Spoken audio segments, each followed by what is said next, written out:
Hello बच्चों, आज हम सभी डिविजिबिलिटी रूल्स पढ़ेंगे। हम सभी जानते हैं कि मल्टीपल और फैक्टर क्या होता है। तो आज हम सभी मल्टीपल को रिमाइंड करें। मल्टीपल हम सभी जानते हैं, पिछली कक्षा में भी पढ़े थे और पिछले वीडियो में भी मैं इसको बतलाया था। किसी भी संख्या से जिन जिन संख्याओं में भाग लग जाता है उसको मल्टीपल कहते हैं। जैसे 2 से 2 में भाग लग जाता है, फिर 4 में भी भाग लग जाएगा, 6 में भी भाग लग जाएगा, 8 में भी लग जाएगा, 10 में भी लगेगा, 12 में लगेगा, 14 में भी लगेगा, 16 में भी लगेगा, 18 में भी लगेगा, 20 में भी लगेगा, फिर 22 and so on. That means 2 का जो टेबल है वह सब मल्टीपल कहलाता है। मल्टीपल पहचानने का सबसे अच्छी विधि यह है कि यदि किसी भी संख्या से जिन भी संख्याओं में भाग लग जाता है पूरा तो उन संख्याओं को मल्टीपल कहते हैं। जैसे 2 का ये सब मल्टीपल कहलाता है। इसी प्रकार से 3 से 4 से 5 से जिन जिन संख्याओं में भाग लग जाता है उसको हम सभी मल्टीपल कहते हैं। अब हम सभी यहाँ देख रहे हैं कि ये जो मल्टीपल है 2 का, इसके वंस प्लेस पर आप देख रहे हैं कि 2 है, फिर 4 है, फिर 6 है, फिर 8 है, फिर 0 है, फिर उसी तरह से 2 है, 4 है, 6 है, 8 है, फिर 0 है, फिर 2 है। दैट मीन्स कि वैसा नंबर जिसके वंस प्लेस पर 2 हो, 4 हो, 6 हो, 8 हो या 0 हो, उन संख्याओं में हम कहेंगे कि 2 से भाग लग जाएगा।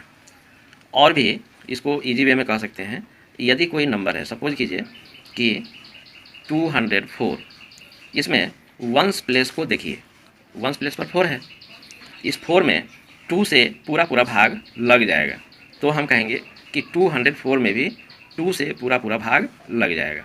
यानी कि 2 से डिविजिबिलिटी रूल यह बनता है कि दिए हुए नंबर के वंस प्लेस को आप देखिए, यदि उसमें 2 से भाग लग जाता है तो पूरी संख्या में भी 2 से भाग लग जाएगा। और इसको अगर लैंग्वेज में कहेंगे तो आपके बुक में लिखा हुआ है, a number is divisible by 2 if the digit in its ones place is divisible by 2। यदि वंस प्लेस पर जो डिजिट है वह 2 से डिविजिबल है तो पूरी संख्या भी 2 से डिविजिबल होगा। और यहाँ पर 62 आप देख रहे हैं वंस प्लेस पर 2 है, तो 2 में 2 से भाग लग जाएगा, इसका मतलब 62 में भी 2 से भाग लग जाएगा। 74 में ये वंस प्लेस पर 4 है, तो 4 में 2 से भाग लग जाएगा, तो इसका मतलब होगा कि 74 में भी 2 से भाग लग जाएगा। इसी प्रकार से 50 है, वंस प्लेस पर 0 है और 0 में किसी भी संख्या से भाग लग जाता है, तो इसका मतलब कि 50 में भी 2 से भाग लग जाएगा। तो इस प्रकार से किसी भी नंबर को सिर्फ देख करके हम आकलन कर सकते हैं, हम अंदाज लगा सकते हैं, अनुमान लगा सकते हैं कि वह संख्या 2 से डिविजिबल है या नहीं। जैसे 3416, यदि कोई पूछे कि 3416 2 से डिविजिबल है या नहीं, तो हमको कुछ ज़्यादा नहीं करना है, वंस प्लेस को देखना है। वंस प्लेस पर 6 है और हम जानते हैं कि 6 2 का मल्टीपल है, यानी कि इस 6 में 2 से भाग लग जाएगा पूरा। इसका मतलब कि 3416 भी 2 से डिविजिबल होगा, यानी कि 3416 भी 2 से कट जाएगा, पूरा डिविजिबल होगा। तो इस प्रकार से यही डिविजिबिलिटी रूल है 2 से। तो आप इस रूल को अपनी कॉपी में लिख लीजिएगा और फिर इसको याद भी कर लेना है। अब आते हैं किसी भी संख्या में 5 से भाग किस स्थिति में लगता है। तो इसके लिए भी हम सभी 5 का टेबल लिखते हैं, क्योंकि 5 का टेबल दैट मीन्स 5 का मल्टीपल, 5 5 2 10, 15, 20, 25, 30, 35, 40, 45 एंड 50। यहाँ भी ये 5 का मल्टीपल हम सभी लिखे हैं, दैट मीन्स इन सभी संख्याओं में 5 से पूरा भाग लग जाएगा। तो यहाँ भी वंस प्लेस को देखिए, वंस प्लेस पर या तो 0 है अथवा 5 है। तो इससे यहाँ देखिए वंस प्लेस, यहाँ पर तो एक ही प्लेस है, तो यहाँ 5 है, यहाँ वंस प्लेस पर 0 है, यहाँ वंस प्लेस पर 5 है, फिर यहाँ वंस प्लेस पर 0 है, फिर 5 है, फिर 0 है, फिर 5 है, फिर 0 है। यानी कि ये तो 2 से भी ईजी है। वंस प्लेस पर यदि 0 हो या 5 हो तो वह संख्या 5 से डिविजिबल होगा। जांचने के लिए कोई भी नंबर, सपोज कीजिए 215, इसके वंस प्लेस को देखिए, यहाँ पर 5 है, दैट मीन्स कि इसमें 5 से भाग लग जाएगा पूरा पूरा, यानी कि 215 5 से डिविजिबल होगा। सपोज कीजिए 3690, यहाँ पर वंस प्लेस को देखिए, वंस प्लेस पर 0 है, इसका मतलब कि 0 में किसी भी संख्या से भाग लेता है, 5 से भी लग जाएगा, तो 3690 5 से डिविजिबल है। आपके बुक में भी लिखा हुआ है, a number is divisible by 5 if it has 0 और 5 in its ones place. Ones place पर 0 या 5 हो तो वह संख्या 5 से डिविजिबल होगा। एग्जाम्पल में भी 20, 35, ये दोनों एग्जाम्पल है। इसके अलावा भी आप अपने से खुद से एग्जाम्पल ले सकते हैं। वंस प्लेस पर देखिए 5 है, 5 में 5 से भाग लग जाता है पूरा पूरा, यानी कि 35 में 5 से भाग लग जाएगा। इसको भी अपनी कॉपी में लिख लेना है। अब आइए 10 से डिविजिबिलिटी टेस्ट कैसे करेंगे।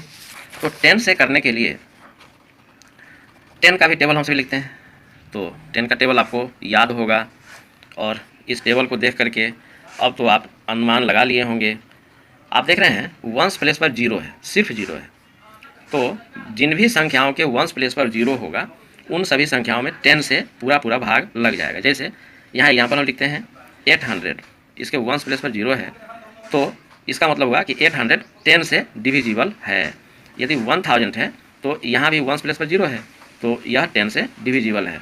बट 1001 है तो यह 10 से डिविजिबल है कि नहीं, तो इसके लिए भी वंस प्लेस को देखिए, वंस प्लेस पर ये 0 नहीं है, यानी कि ये 10 से डिविजिबल नहीं है। 503 यह 10 से डिविजिबल नहीं है, क्योंकि वंस प्लेस पर 0 नहीं है। तो इस प्रकार से 10 से डिविजिबिलिटी टेस्ट और भी आसान है। आपके बुक में दिया है, a number is divisible by 10 if it has 0 in its ones place. यदि किसी भी संख्या के वंस प्लेस पर 0 है, दैट मीन्स कि वह 10 से डिविजिबल है। जैसे 40, 300, 90,000, ये सभी संख्याएं 10 से डिविजिबल है। बट 3 से डिविजिबिलिटी टेस्ट का अलग रूल है, क्योंकि अगर इसी रूल के अनुसार 3 से डिविजिबिलिटी टेस्ट के लिए हम लोग विचार करें तो 3 के टेबल को देखिए, 3, 6, 9, 12, 15, 18, 21, 24, 27, 30। आप इसके वंस प्लेस पर देखिए, वंस प्लेस पर 3 है, फिर 6 है, फिर 9 है, फिर 2 है, फिर 5 है, फिर 8 है, फिर 1 है, फिर 4 है, फिर 7 है, फिर 0 है। दैट मीन्स कि आप देख रहे हैं कि 3 के टेबल में, यानी कि 3 के मल्टीपल में वंस प्लेस पर 0 है, 1 है, 2 है, 3, 4, 5, 6, 7, 8, 9, ये जितना डिजिट होता है वो सब डिजिट इसके वंस प्लेस पर है। यानी कि इस रूल के अनुसार हम सभी को डिविजिबिलिटी टेस्ट करना आसान नहीं है। तो अब एक दूसरा नियम हम लोग अपनाते हैं। दूसरे नियम के अनुसार आप यहाँ देख रहे हैं कि ये सिंगल डिजिट है, तो ये 3 है, यहाँ सिंगल डिजिट 6 है, यहाँ सिंगल डिजिट 9 है, यहाँ इस दोनों को ऐड करिए तो 1 and 2 3 है, 1 and 5 6 है, 1 and 8 9 है, 2 and 1 3 है, 2 and 4 6 है, 2 and 7 9 है, 3 and 0 3 है। यानी कि इसके डिजिट को यदि हम सम कर दें तो वह 3, 6 या 9 आता है। तो यही हम लोगों का बहुत काम की चीज़ हुआ कि यदि डिजिट सम 3 हो या 6 हो या 9 हो, डिजिट सम यदि 3 हो, 6 हो या 9 हो तो वह संख्या 3 से डिविजिबल होगा। जैसे कोई कहता है 111, यह 3 से डिविजिबल है कि नहीं, तो इसके लिए इस वंस प्लेस को मत देखिए, इसमें तीनों डिजिट को ऐड कर दीजिए। तो तीनों डिजिट को ऐड करने पर 3 आता है, और 3 से डिविजिबल है, दैट मीन्स 111 भी 3 से डिविजिबल होगा। अब 123, इसमें वंस प्लेस को मत देखिए, जिस प्रकार से 2 में, 5 में, 10 में हम सभी वंस प्लेस को देख करके डिविजिबिलिटी टेस्ट करते थे, वैसा इसमें नहीं करना है। इसमें तीनों डिजिट को जोड़ दीजिए, तो 1 + 2 + 3 दैट मीन्स 1 and 2 3 and 3 6। अब इस 6 में 3 से पूरा पूरा भाग लग जाएगा, इसलिए 123 3 से डिविजिबल है। और भी एग्जाम्पल हम सभी ले सकते हैं, जैसे 2304, यह 3 से डिविजिबल है कि नहीं, तो इसमें 2 and 3 5, 5 and 4 9, इसमें डिजिट सम 9 आ रहा है, तो 9 से डिविजिबल होता है, इस कारण से 2304 भी 9 से डिविजिबल होगा। तो आज हम सभी 2 से, 5 से, 10 से एंड 3 से डिविजिबिलिटी टेस्ट सीखे हैं। आपके बुक में भी 3 से डिविजिबिलिटी टेस्ट का रूल लिखा हुआ है। A number is divisible by 3 if the sum of the digits of the number is divisible by 3। यानी कि 3 से टेस्ट करना होगा तो डिजिट सम हम सभी निकाल लेंगे और तब देखेंगे कि वह 3 से डिविजिबल है या नहीं। यदि वह 3 से डिविजिबल होगा तो पूरा का पूरा नंबर भी 3 से डिविजिबल होगा। तो आज हम इन 4 संख्याओं से डिविजिबिलिटी टेस्ट सीखे हैं, 2 से, 5 से, 10 से एंड 3 से। इन चारों रूल को अपनी कॉपी में लिख करके याद कीजिए और फिर भी कोई परेशानी हो तो आप हमारे व्हाट्सएप नंबर पर कमेंट करके हमसे पूछ सकते हैं। अगले दिन हम अगले रूल को जानेंगे। Thank you.